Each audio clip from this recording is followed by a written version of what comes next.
आज ही Doubtnut app download करें। Doubtnut पर अपने सभी गणित, रसायन विज्ञान, भौतिक विज्ञान और जीव विज्ञान के डाउट्स का करो सफाया। बस प्रश्न की फोटो खींचो, एक ही प्रश्न को क्रॉप करो और तुरंत वीडियो सोल्यूशन पाओ। अभी डाउनलोड करें। हेलो एवरीवन, आज का हमारा क्वेश्चन है क्रेब्स चक्र के अंतर्गत डीहाइड्रोजनेज प्रक्रिया। ठीक है, डाई हाइड्रोजन को क्रियाधार से अलग करता है। ठीक, डाई हाइड्रोजन परमाणु का प्रोटॉन और इलेक्ट्रॉन में आयनन ठीक है होता है। इलेक्ट्रॉन अनेक पदार्थों की श्रृंखला द्वारा ऑक्सीजन तक पहुंचाए जाते हैं। अंत में प्रथम इलेक्ट्रॉन ग्राही जो इलेक्ट्रॉन को सीधा ऑक्सीजन को देता है। ठीक, तो देखो सबसे पहले ये है कि ये यहाँ पे क्रेब्स चक्र की बात कर रहे हैं, मतलब डीहाइड्रोजन एंजाइम की बात कर रहे हैं। ठीक है, तो यहाँ पे हमें ये जो ऊपर दिया गया उससे ज़्यादा मतलब नहीं, बस इसमें ये कहा गया है कि जो क्रेब चक्र के द्वारा जो इलेक्ट्रॉन निकलते हैं, या कह सकते हो कि क्रेब चक्र में जो भी हमारा ऊर्जा सिक्का निकलता है, जैसे NADPH FADH, क्योंकि हम जानते हैं कि 3 NADH निकलता है, 2 FADH निकलता है, 1 ATP निकलता है क्रेब चक्र में। तो यहाँ पे उससे ज़्यादा मतलब नहीं, इसे ये मतलब रखना हमें इस क्वेश्चन से कि जो क्रेब चक्र में इलेक्ट्रॉन निकलता है, ठीक है, ये जो भी दिया है हाइड्रोजन परमाणु इलेक्ट्रॉन जो भी, तो उसके बाद जो वहाँ से इलेक्ट्रॉन निकलता है, वहाँ उसके बाद जो आगे उसके चलता है जिसे कहते हैं ऑक्सीडेटिव फास्फोराइलेशन। ठीक है, जिसे कहते हैं ETS, इलेक्ट्रॉन ट्रांसपोर्ट संवहन। ठीक, तो उसमें जो इलेक्ट्रॉन होता है, ठीक है, वो कहाँ से कहाँ जाता है और सबसे पहला इलेक्ट्रॉन को ग्रहण कौन करता है। ठीक है, तो ये क्रिया किसके बारे में बात हो रही है, ये क्रिया इसके बारे में बात हो रही है, इलेक्ट्रॉन। ठीक है, इलेक्ट्रॉन संवहन चक्र के बारे में बात हो रही है। किसके बारे में? इलेक्ट्रॉन संवहन चक्र। सबसे पहला ये हो गया इसका।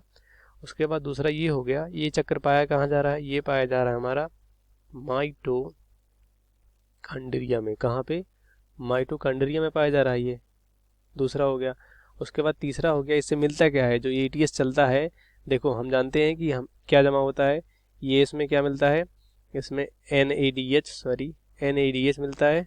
ठीक है, NADH FADH, ठीक है, FADH2। तो ये सबसे क्या निकालना है हमें, ये सबसे हमें ATP निकालना है। क्या निकालना है? ATP में कन्वर्ट करना है, ATP में जैसे कह सकते हो हम चेंज करना है। ठीक है, 1.5 ATP इससे मिलता है। ठीक, क्या मिलता है? 1.5। तो इसी ATP को दोनों से निकालने के लिए हमें हमारी कोशिका में क्या चलता है, ETS, इलेक्ट्रॉन ट्रांसपोर्ट संवहन, ठीक है, चक्र, जो क्या करता है, इलेक्ट्रॉन जब इनसे निकलता है तो फिर हमें क्या मिलता है, ATP मिलता है। तो देखते हैं कैसे।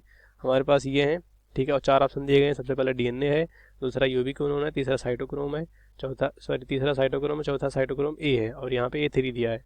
तो देखो ये है पूरा हमारा, ठीक है, ETS क्या है, ये इलेक्ट्रॉन ट्रांसपोर्ट साइकिल, जिसे इलेक्ट्रॉन संवहन चक्र कहते हैं। तो यहाँ पे क्या होते हैं, कॉम्प्लेक्स होते हैं। कॉम्प्लेक्स क्या होते हैं? प्रोटीन होते हैं जो इलेक्ट्रॉन को एक जगह से दूसरी जगह ले जाते हैं। तो ये पहला प्रोटीन हो गया, ठीक है, ये पहला हो गया, ये तीसरा हो गया, और ये दूसरा हो गया, और ये क्या हो गया, हमारा चौथा हो गया।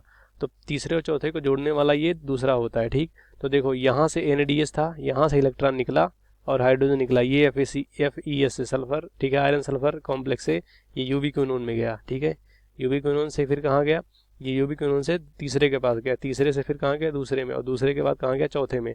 तो देखो जो चौथा प्रोटीन होता है उसमें साइटोक्रोम होता है। क्या होता है? साइटोक्रोम। साइटोक्रोम A होता है, साइटोक्रोम A3 होता है। ठीक है, तो पहले साइटोक्रोम A में जाता है, फिर साइटोक्रोम A3 में जाता है, और साइटोक्रोम A3 क्या करता है, सबसे पहले साइटोक्रोम A3 ऑक्सीजन को क्या देता है, इलेक्ट्रॉन देता है। ठीक है, और क्या देता है, हाइड्रोजन। इलेक्ट्रॉन और हाइड्रोजन ऑक्सीजन पे आके जुड़ते हैं। उसके बाद क्या होता है, यहाँ पे इलेक्ट्रॉन का क्या होता है, रिडक्शन होता है, जैसे अपचयन कहते हैं। उसके बाद क्या बनता है, वाटर बन जाता है। आप देख सकते हैं यहाँ पे। तो हम ये कह सकते हैं कि A3 जो है, साइटोक्रोम A3 सबसे पहले किसको देता है, ऑक्सीजन को इलेक्ट्रॉन देता है। और आप देख सकते हैं यहाँ पे यही बोला गया है, ठीक है, यही बोला गया कि अंत में प्रथम इलेक्ट्रॉन ग्राही जो इलेक्ट्रॉन को ऑक्सीजन देता है। तो प्रथम इलेक्ट्रॉन ग्राही यहाँ पे ये है, ठीक है, प्रथम इलेक्ट्रॉन ग्राही जो ऑक्सीजन को क्या देता है, इलेक्ट्रॉन देता है। तो हम देखते हैं कौन सा ऑप्शन हमारा सही होगा। सबसे पहले DNA, तो ऑप्शन गलत हो जाएगा, यहाँ पे DNA का कोई मतलब नहीं। यूबिक्विनोन क्या करता है, बीच का जो कणी होता है, ठीक है, या कह सकते हो दो कॉम्प्लेक्स को जोड़ने वाला होता है, जो प्रोटीन होता है। ठीक है, तो ये भी ऑप्शन हमारा गलत हो जाएगा। साइटोक्रोम A3 आप देख सकते हो यहाँ पे, साइटोक्रोम A3 ऑक्सीजन को देता है इलेक्ट्रॉन, तो हमारा ये ऑप्शन क्या हो जाएगा, राइट हो जाएगा। और तीसरा है लास्ट है साइटोक्रोम A, तो ये ऑप्शन क्या हो जाएगा, गलत हो जाएगा, क्योंकि ये साइटोक्रोम A नहीं A3 होता है। तो हमारा फर्स्ट और सेकंड और फोर्थ ऑप्शन गलत हो जाएगा, थर्ड ऑप्शन सही हो जाएगा। ठीक है, कक्षा 6 से 12वीं से लेकर नीट, IIT, JEE वो एडवांस के लेवल तक 1 करोड़ से ज्यादा छात्रों का भरोसा। आज ही डाउनलोड करें डाउटनेट ऐप या व्हाट्सएप करें अपने सारे डाउट्स 8400 400 400 पर।